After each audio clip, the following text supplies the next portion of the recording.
Hi there, this is Tommaso Fellin from IIT Italy. I would like to start by thanking Yiwen Chen and all organizers of SLB for the invitation. What I will do in this brief webinar is to summarize a recent study that we carried out in the lab, which was aimed at developing a high-efficiency blue light sensitive opsin for effective neuronal stimulation in vivo. Now, the most popular approach to perform two-photon all-optical imaging and two-photon manipulation in the intact brain is that of combining a blue light sensitive indicator, for example GCAMP, with redshifted opsins, for example C1V1, Crimson, or Carmine. And here are some of the papers that came out in the last few years in which this approach was used.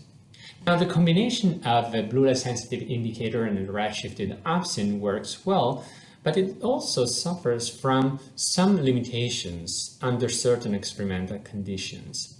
And one such limitation is the so-called crosstalk between imaging and photostimulation, meaning that while you are imaging your blue light sensitive indicator, you are also partially activating your redshifted opsin.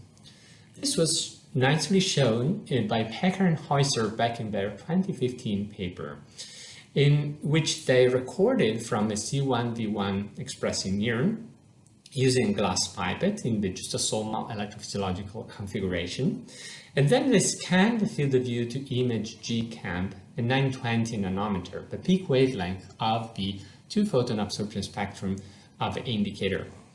And what they observed is that as you zoom in the cell, and so you restrict the field of view of imaging, so you dwell more with the image being on the cell, you increase significantly the probability of inducing spikes in the cell, even though you are scanning at the wavelength that corresponds to the peak of the absorption of the indicator and not of the opsin. And this is happening because virtually all redshifted opsins have this pronounced shoulder towards shorter wavelength in their two-photon absorption spectrum, such that when you're imaging your blue light sensitive indicators, say between 900 and 940 nanometers, you're also partially activating C1V1, inducing membrane depolarization, and sometimes also spiking activity. A few years ago, we came out with a strategy to try to decrease this form of crosstalk between imaging and photostimulation. And this strategy was based on the complementary choice of opsins and indicators. And we focused on redshifted indicators, as for example JRCAMP1A or JRGECO, which were imaged at 1100 nanometers, and on the stimulation of blue light sensitive opsins, for example chernodopsin 2 for excitation or GTACR2 for two-photon holographic inhibition, which were stimulated at 920 nanometers.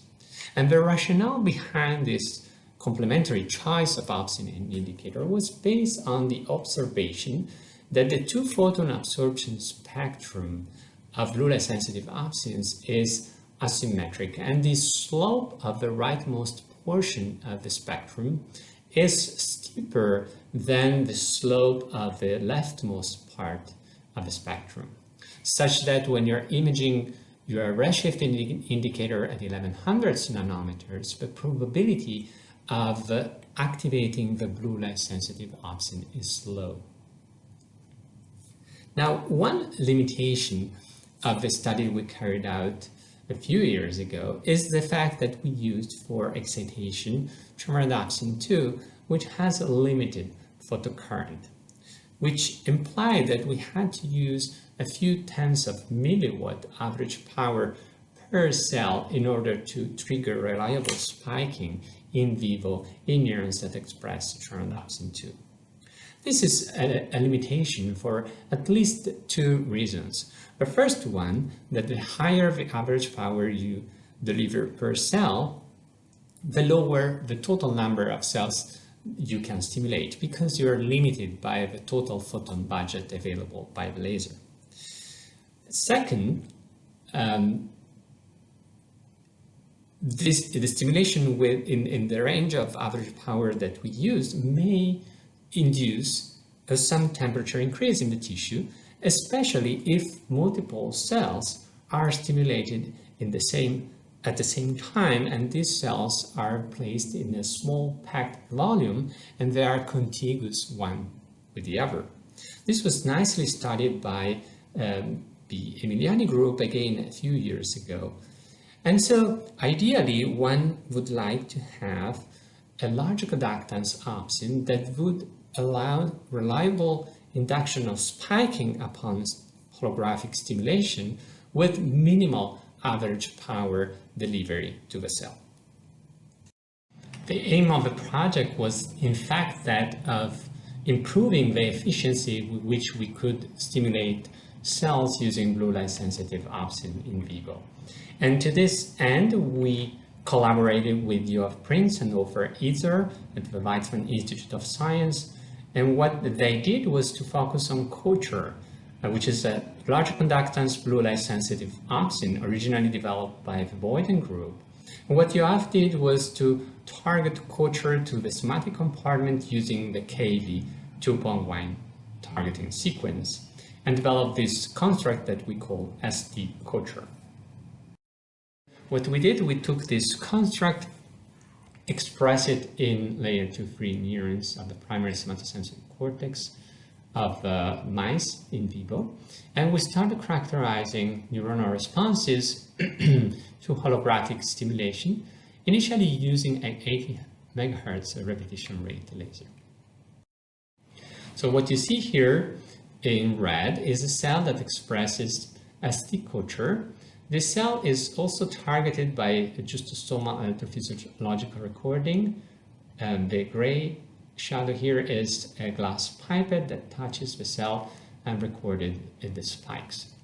The lowest trace here is the electrophysiological trace, and the pink bar shows the time at which a holographic shape about the size of the soma is delivered to the cell body of the recorded cell. And as you can see here, the holographic stimulation, which is tuned at 920 nanometers, which is the peak wavelength of the two-photon absorption spectrum of ST culture, induces significant increase in spike rate. We quantified this in panel E, where you see the frequency of action potential of recorded cells before, during, and after the holographic stimulation. Gray shows individual cells, black is the average across cells. So we can significantly increase the frequency of action potential firing of these cells upon holographic stimulation. But what is more important is that if we compare the change in neuronal response in terms of frequency of action potential discharge upon holographic stimulation in cells that express ST culture, here in black, compared to our previous result, which were obtained using soma-targeted chorandopsin 2, we observed that at the same average power, we obtain more than an order of magnitude larger neuronal responses in cells that express ST culture compared to cells that expresses ST chorandopsin 2. So this was very encouraging, but we wanted to improve it further and being able to stimulate cells with lower average power per cell. And so reasoning about the slow kinetics of the opsin and also following what other people have previously done, we paired the stimulation with the high rep laser, also with the, combined with it with the stimulation with a low rep laser, which was initially set at 1 megahertz. So this laser was tuned at the same wavelength of a high rep, 920 nanometer, thanks to the use of a non-collinear optical parametric amplifier. And both lasers were coupled to the same SLM, such that each recorded cell in vivo could be stimulated either with a high rep or with a low rep laser.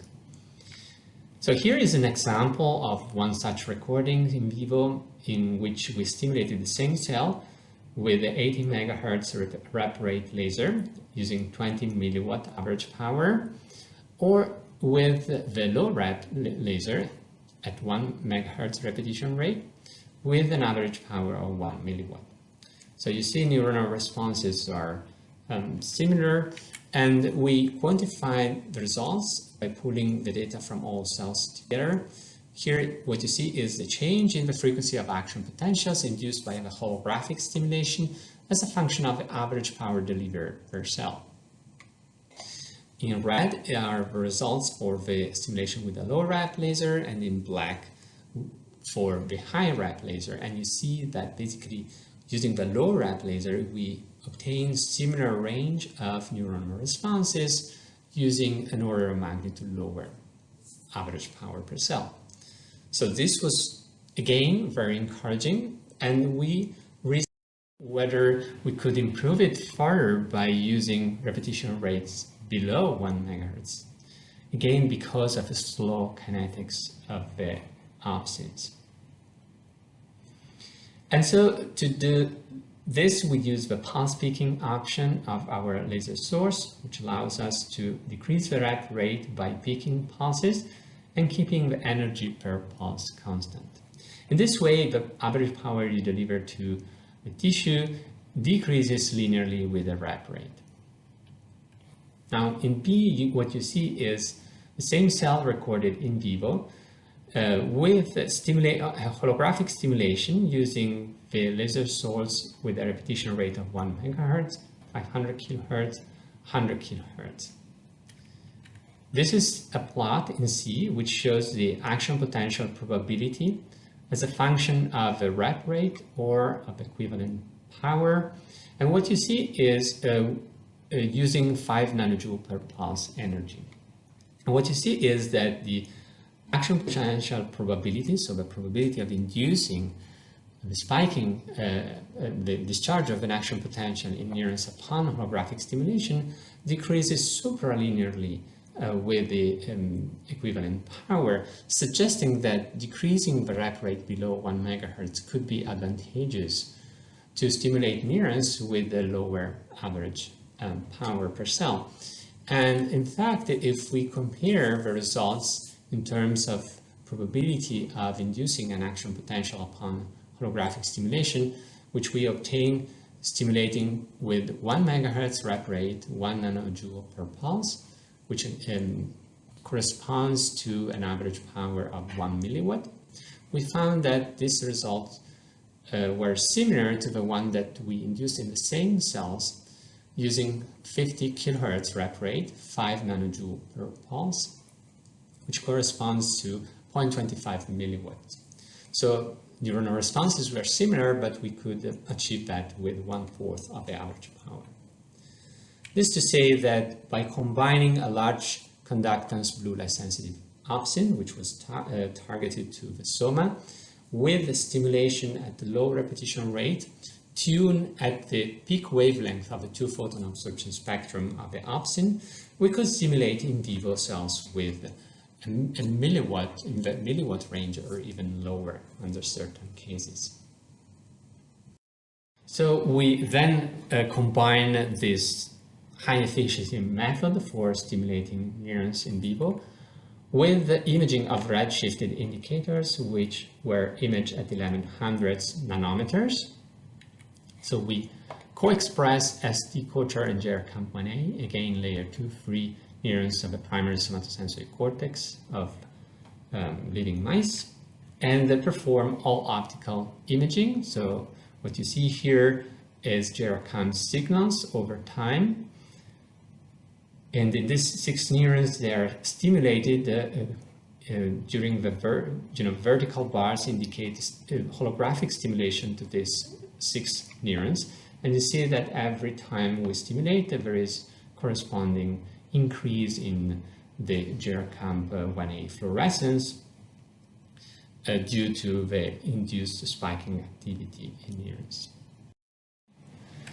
We finally characterize whether this choice of high large conductance blue light sensitive opsin and the redshifted indicator truly limits the crosstalk between imaging and photostimulation. So we co-express the opsin and the indicator in layer 2-3 of S1 in vivo, and we recorded from one such neuron. And then we scan the field of view with a pretty high zoom, and we at 1100 nanometers, which is the wavelength we use for Gyracamp imaging, and we found no effect of imaging, of scanning in the power range of 30-35 milliwatts, which is the power range we use for Gyracamp imaging. As an important control for opsin functionality in these experiments, we tune our laser down to 920 nanometers, which I remind you is the peak wavelength of absorption of the opsin, of ST culture. And as expected, scanning at this wavelength has a huge effect in inducing spiking activity, which is then quantified here.